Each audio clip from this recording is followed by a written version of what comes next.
அக்காலத்தின் ஒப்பற்ற தலைவனை இக்காலத்தில் ஒப்பிடும் தலைவர்களே. திரு சின்ன கலைவாணர் விவேக் அவர்கள் கூறிய இந்த கதையை கேளுங்கள். திரு எம்.ஜி. ராமச்சந்திரன் அவர்கள் படப்பிடிப்பிற்காக சத்யா அரங்கத்திற்குள் செல்கிறார். தொடர்ந்து ஒரு வாரமாக கவனித்துக் கொண்டு வருகிறார். ஒருவர் கையில் ஒரு கைப்பையுடன் நின்று கொண்டிருக்கிறார். அவரை தனது அருகில் அழைக்கிறார். ஆனால் அதற்கு அவர் காவலாளி உள்ளே விட மறுக்கிறார் என்று கூறுகிறார்.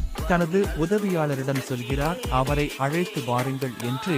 அவரும் அருகில் வந்து, தலைவா, உங்களை நேரில் சந்தித்து விட்டேன். எனது வாழ்நாள் கனவு நிறைவேறியது.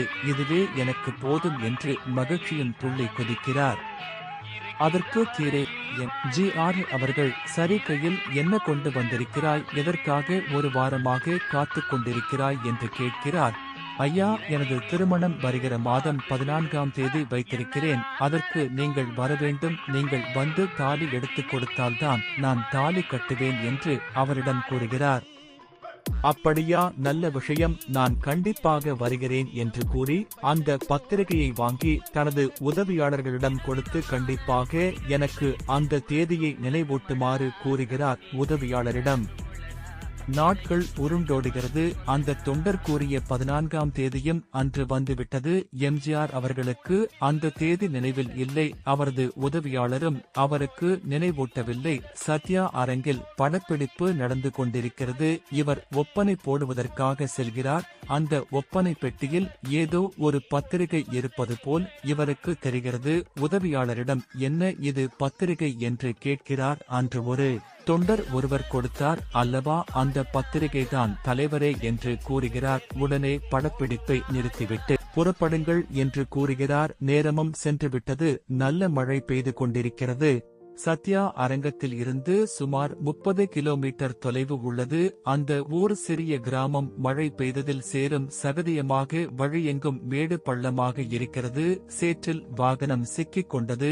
அங்கிருந்து செல்வதற்கு வேறு ஏதும் வழியில்லாமல் வாகனத்தில் இருந்து இறங்கி தனது வேட்டியை மடித்து கட்டிக்கொண்டு சேற்றில் இறங்கி கால்நடையாக நடக்கிறார். அரை கிலோமீட்டர் தூரம் நடந்து அந்த கல்யாண பந்தலை அடைகிறார். மணமகன் மணவரையில் தாலி கட்டாமல் தலைவர் எப்படியும் வந்து விடுவார் என்று அமர்ந்து கொண்டிருக்கிறார். மணமகன் தலைவரை பார்த்தவுடன் சந்தோஷத்தில் ஓடி வருகிறார். ஐயா, நீங்கள் எப்படியும் வருவீர்கள் என்று எனக்கு தெரியும். நீங்கள் கொடுத்த வாக்கினை மறக்க மாட்டீர்கள். அதனால்தான் நல்ல நேரம் சென்றும் நான் தாலி கட்டாமல் உங்களுக்காக காத்து கொண்டிருக்கிறேன் என்று கூறுகிறார்.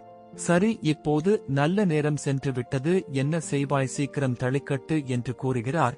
இதற்கு மணமகன், நீங்கள் வந்த இந்த நேரம்தான் எனக்கு நல்ல நேரம் ஐயா. நீங்கள் தாலி எடுத்துக் கொடுங்கள், நான் தாலி கட்டுகிறேன் என்று கூறுகிறார். உடனே தலைவர் தாலி எடுத்துக் கொடுத்து கட்ட வைக்கிறார். ஒரு தலைவன் கொடுத்த வாக்குறுதியை மறக்கக்கூடாது. ஒரு தொண்டன் தலைவரின் வாக்கினை மீறக்கூடாது. ஒரு தலைவன் எப்படி இருக்க வேண்டும், ஒரு தொண்டன் எப்படி இருக்க வேண்டும் என்று ஒரு உதாரணம்தான் இந்த கதை.